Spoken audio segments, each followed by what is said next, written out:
Before kings and scribes, there was a forgotten age, one that lingers only in the faintest whispers of myth. Our textbooks say, civilization began with farming, then villages, then cities. But what if that's only part of the story? Across the world, ancient legends hint at a time when humanity lived in harmony with the cosmos, guided by lost wisdom. These stories speak of a first kingdom, a mother culture that set the stage for all that followed.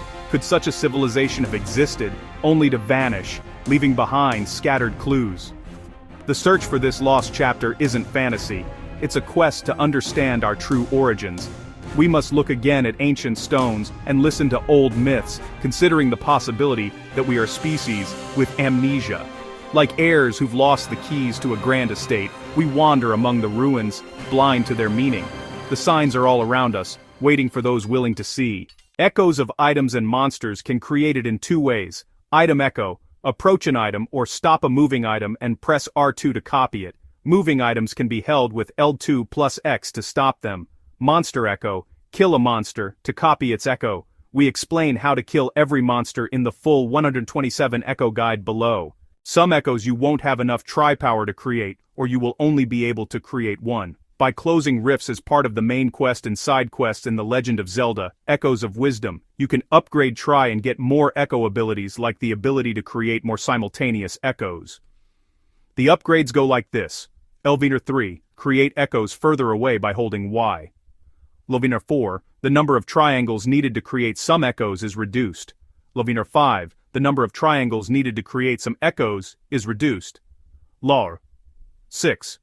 Tri gains another spot of power, bringing it to 5 powers. Love 7.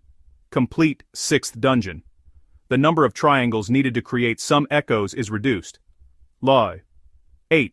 The number of triangles needed to create some echoes is reduced. Love 9. Tri gains another spot of power, bringing it to 6 powers. The memory of a lost golden age is universal, woven into the myths of every continent. In Sumer, Eridu was the first city, ruled by godlike beings before the flood. Egypt's Zep Tepi recalls a time when gods walked the Nile and established the foundations of civilization. The pharaohs saw themselves as inheritors, not inventors of this legacy. In India, the Satya Yuga was an age of virtue and wisdom, ruled by Manu, survivor of a world-ending flood. Greece's golden age was a time of effortless abundance, when humans lived like gods. These stories, from Sumer to Greece, echo the same event, a paradise lost, a first and greatest kingdom. The similarities are too striking to dismiss as coincidence. Each culture remembers the same dawn, seen through different eyes. Are these myths or fragmented memories of a real, forgotten epoch? The answer may lie in the stones left behind. For centuries these myths were dismissed, until the earth itself began to reveal their truth. Göbekli Tepe in Turkey, over 11,000 years old, shatters our timeline. Massive pillars, intricate carvings built by supposed hunter-gatherers. Karahan Tepe nearby reveals similar sophistication. These are not primitive huts, but ceremonial centers with astronomical precision. In Egypt, the Sphinx shows erosion patterns from heavy rainfall, evidence it may predate the pharaohs by millennia. The Sahara hasn't seen such rains in over 5,000 years. Around the world, underwater ruins off India, Japan, and the Mediterranean suggest cities drowned by rising seas at the end of the last ice age. These are not legends. They are physical places. The stones themselves challenge our accepted history. They hint at a lost maritime civilization, erased by catastrophe. The evidence is mounting. Our past is far older and stranger than we've been told. The stones are speaking. Are we ready to listen? A paradox haunts the world's oldest monuments. The earliest works are often the most advanced. Egypt's oldest pyramids are engineering marvels. Later ones are crude imitations. The knowledge that built Giza was lost, not improved upon. In South America, the oldest stonework at Cusco and Ollantaytambo is massive and precise. Later, Inca walls are rough and small. The Inca themselves said these foundations were the work of a forgotten people. This pattern repeats worldwide. The greatest achievements come first, followed by decline. We're not seeing the birth of a tradition, but its fading echo. The builders of Göbekli Tepe, the Sphinx, and the first pyramids were heirs to ancient knowledge. Later civilizations lived among ruins, trying to rekindle a lost flame. Why does genius decline, not rise? Perhaps because we're looking at the remnants of a vanished age. The evidence points to a lost inheritance, not a slow climb from ignorance. Our history may be the story of remembering, not inventing. Beyond stones, clues to the First Kingdom may lie in symbols found worldwide. The handbag of the gods appears in Turkey, Mesopotamia, and Mesoamerica, always in the hands of civilizing deities. The master of animals motif spans Iran, Egypt, and the Indus Valley, symbolizing dominion over nature.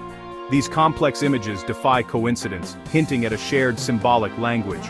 Other symbols, the swastika, spiral, serpent, recur from Ireland to Arizona. They form a web of connections like letters of a forgotten alphabet. Perhaps this was a sacred visual code, encoding cosmic wisdom. These symbols are the faint echoes of a lost voice, binding humanity to its forgotten roots. If a great civilization existed, what destroyed it? Myths worldwide tell of a cataclysm, a great flood. From Noah to Manu, the story is the same. A deluge wipes out the world, a remnant survives. This isn't mere coincidence, it's the most persistent story in human tradition. Geological evidence shows the end of the last ice age brought rapid sea level rise and climate chaos. The younger Dryas may have seen a comet impact, triggering floods and firestorms. Coastal cities would have vanished beneath the waves, survivors scattered and traumatized. Knowledge was lost, memory faded, and the world entered a long twilight. The survivors tried to preserve what they could, founding new centers in high places. Over generations, science became ritual, astronomy became myth. The First Kingdom didn't just fall, it faded, leaving a world of traumatized inheritors. Its memory survives only in myth, stone, and scattered wisdom. After the cataclysm, the memory of the lost world was guarded by a few: the priests, shamans, and sages. In Egypt, the priesthood of Heliopolis claimed knowledge from Zep-Tepi, stretching back to the age of the gods. Greek philosophers traveled to Egypt, returning with tales of a lost civilization and a great flood. In India, the Brahmins preserved the Vedas, ancient texts said to be heard by sages, not written by men. These traditions hid advanced knowledge beneath layers of myth and ritual. Mystery schools and secret societies protected this wisdom, passing it on to the worthy. They saw themselves as keepers of a sacred fire, waiting for humanity to be ready again. Their hidden thread connects us to the luminous, forgotten beginning.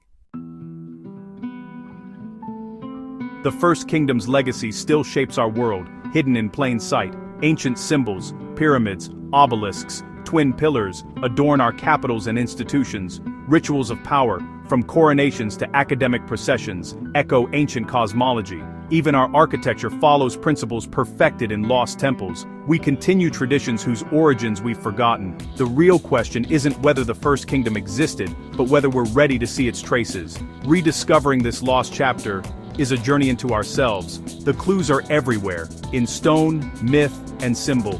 The search for the First Kingdom is the search for our own lost soul. The adventure has just begun.